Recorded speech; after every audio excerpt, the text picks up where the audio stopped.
वत्स, आज तुम यहाँ इसलिए नहीं आए हो कि कुछ नया सुनो। तुम यहाँ आए हो क्योंकि मन बहुत थक गया है। जब मन थक जाता है तो शब्द नहीं, शांति चाहिए होती है। मैं शिव हूं। मैं शोर में नहीं, मौन में मिलता हूं। वत्स, तुमने बहुत सहा है। तुमने वो भी झेला है जो शब्दों में कहा नहीं जा सकता। पर याद रखो, जो सहन कर ले वही भीतर से मजबूत बनता है। दर्द तुम्हें कमजोर नहीं करता, दर्द तुम्हें गहरा बनाता है। तुम बार बार खुद से पूछते हो, मेरे साथ ही ऐसा क्यों? इस सवाल को छोड़ दो। हर सवाल का जवाब तुरंत नहीं मिलता। कुछ जवाब समय देता है और कुछ जवाब मौन देता है।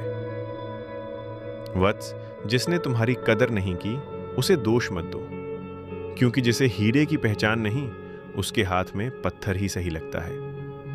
तुम अपनी कीमत उनसे मत आंको जो तुम्हें समझ ही नहीं पाए। याद रखो, हर कोई तुम्हारे जीवन में रुकने के लिए नहीं आता। कुछ लोग सिर्फ सिखाने आते हैं और सीख मिलते ही वे चले जाते हैं। वत्स, तुम्हारा मन बार बार अतीत में क्यों जाता है? क्योंकि अतीत में तुम्हारी उम्मीदें रहती हैं, पर भविष्य में तुम्हारी शक्ति है। जो बीत गया वो तुम्हारा नहीं, जो बचा है वही तुम्हारा है। मैं शिव हूं। मैं त्याग सिखाता हूं। जिसे पकड़कर मन दुखी हो उसे छोड़ देना भी तपस्या है, और जिसे छोड़ने से मन शांत हो जाए वो त्याग नहीं, मुक्ति है। वत्स, तुम अकेले नहीं हो। जब तुम चुपचाप रोते हो मैं तुम्हारी सांसों में होता हूं। जब तुम टूटकर भी किसी को तकलीफ नहीं देते मैं तुम्हारे धैर्य में होता हूं। तुम्हारे आंसू कमजोरी नहीं, तुम्हारी साधना है। हर रात एक सी नहीं होती, हर दर्द हमेशा नहीं रहता। जिस तरह अंधकार के बाद भोर आती है उसी तरह दुख के बाद शांति आती है। वत्स, तुम्हें हर बात किसी को समझाने की जरूरत नहीं। कुछ बातें केवल समझी जाती हैं, कहीं नहीं जाती। और जो समझना चाहता होगा वो तुम्हारे मौन में भी सच देख लेगा। मैं शिव हूं। मैं स्थिरता हूं। जब सब बदल रहा हो तब भी तुम्हें स्थिर रहना है। जिस दिन तुम हालात से ऊपर उठ जाओगे उसी दिन हालात तुम्हारे नीचे होंगे।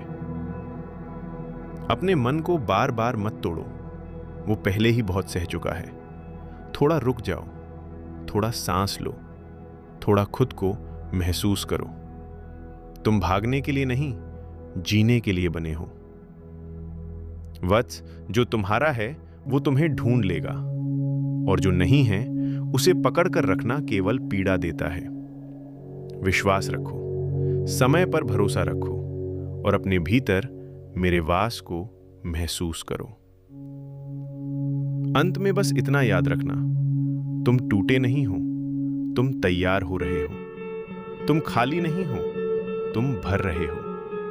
और जो स्वयं को जान लेता है वही शिव को पा लेता है। हर हर महादेव।